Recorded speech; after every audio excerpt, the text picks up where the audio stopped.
Yes, indeed, Harry. Now, you spoke about value for money. Of course, you don't get better value for money than naming your own price, and that's what the fans have the opportunity to do on Saturday at the Turnbull Ground. Harry, have you ever come across a pay what you like day before?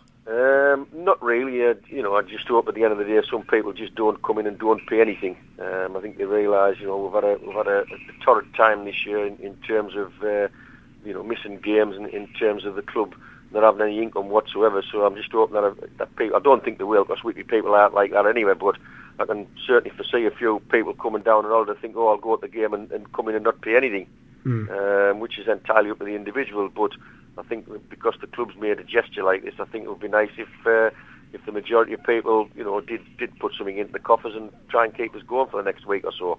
Absolutely. I'm told we might have still to be confirmed with Graham Manser, the chairman, who's coming up later on in the show. We have a member of the crowd dressed in drag going around with a bucket. So whether that'll attract more money or less, I'm not sure, Harry. Well, it depends. I mean, obviously everybody's got down at Whitby's got a good sense of humour, and I think when you look at the season on the whole, Andrew, we had a decent start. We got killed off in the middle of the season with the weather. It's the first time we've ever known games be put off for floodlight failure 3 times off the belt. We've had to go to Frickley twice in 3 weeks. I do believe the bus even had a puncture last night. Oh, you're joking? Yes, as far as I'm aware. I think Graham travelled through by car because the bus that turned managed to get a puncture. So, we've had an awful lot against us this season, and for the club to turn around and make an offer of, pay as you please, I think it's a tremendous gesture by the club and the committee. And I think they should get a big pat on the back, and 2, hopefully quite a few people turn out to watch the game.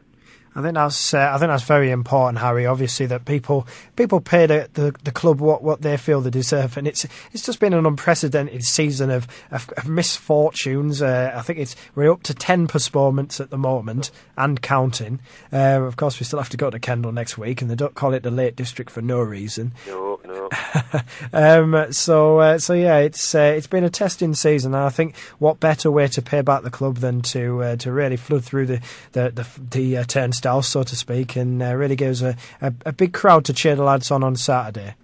Well, I think that's right. It's as I say, I think it's something that lots of other clubs should be certainly looking at these days, and in a culture where at the minute football, especially at the top of the level, is take as much as possible.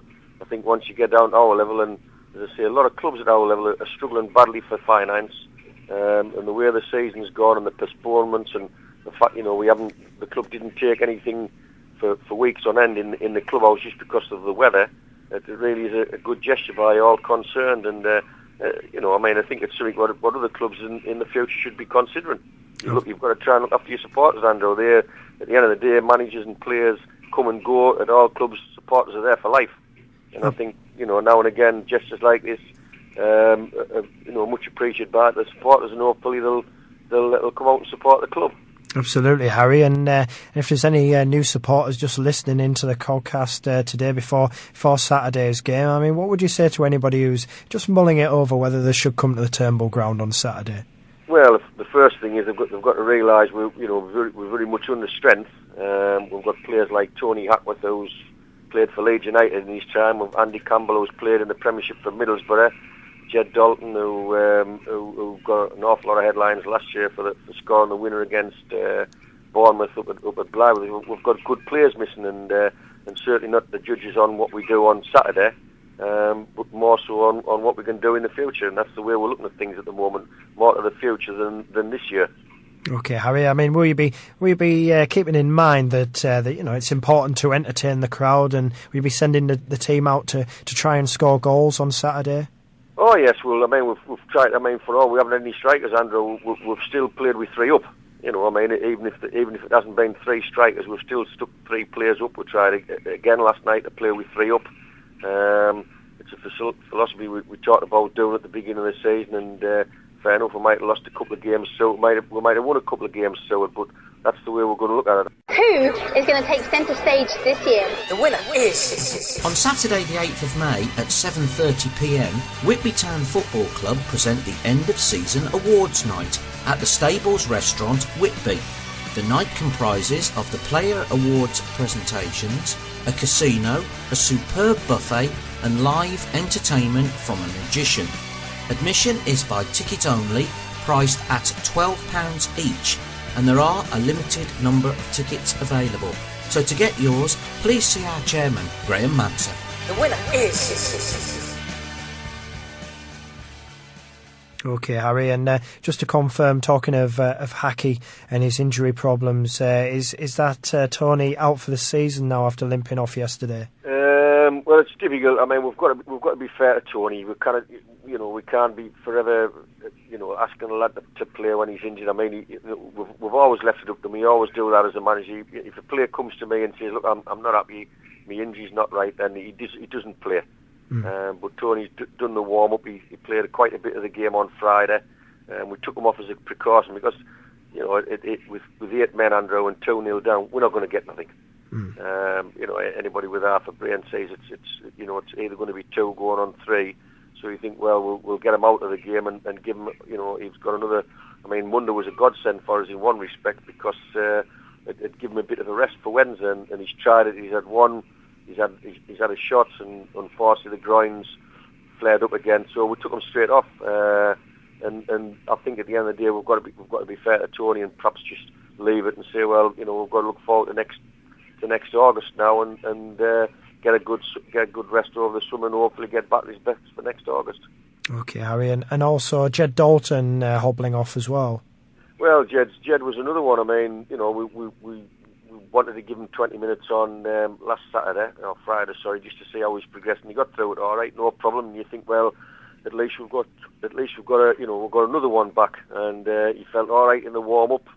He's been to see a physio, in Scarborough over the last week or so, and we think he's going to be okay. And the idea was obviously to see how he felt up till half time. And again, nobody anywhere near him. He's just gone to play, lobbed the ball over the top, and his hammy's gone again, and it's just something you can't do anything about. Okay, Harry. So Jed may well be available on Saturday then. No, definitely not. Oh, okay. There's another one who we don't think has any chance. Probably again till the end of the season.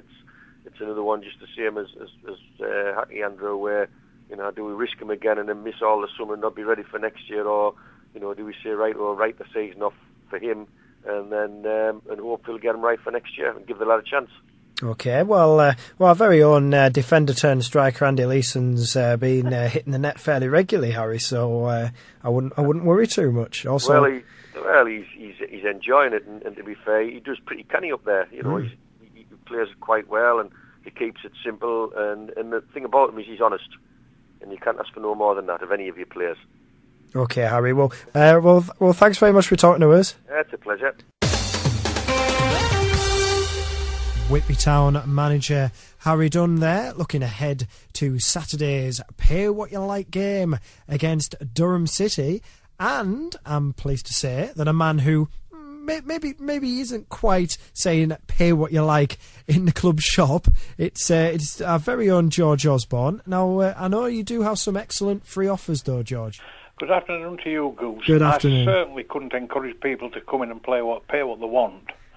I'm more of the open your wallet and repeat after me, help yourself kind of guy, but it's kind of pay what George wants. That's right. Yes, now I can accept that. I think that's a very good compromise. Hopefully we shall have a great deal of fun and entertainment on Saturday, and I think we deserve it. Yeah, excellent. I really do. After this season, I think we deserve it. Right, in the shop. Well, we have discovered items of Unibond interest, and as Unibond will no longer be supporting the teams at the league after next season, and we thank them very much for what they have done, I think these could be called collected items. Yes, these are Unibond League T-shirts, George. Yes, with all the Premier League teams on the back. We are not going to charge for them. In fact, we're giving them away. No, that's wrong. I couldn't possibly say we're giving them away. Anyone who spends more than £5 in the shop goes away with a T-shirt as well as their purchase. Excellent, Can I George. say fairer than that? No, not at all. And our very own West Ham supporter, Andy, a.k.a. Danger Mouse. Now, what's this I hear? Or is it a.k.a. Minnie Mouse now?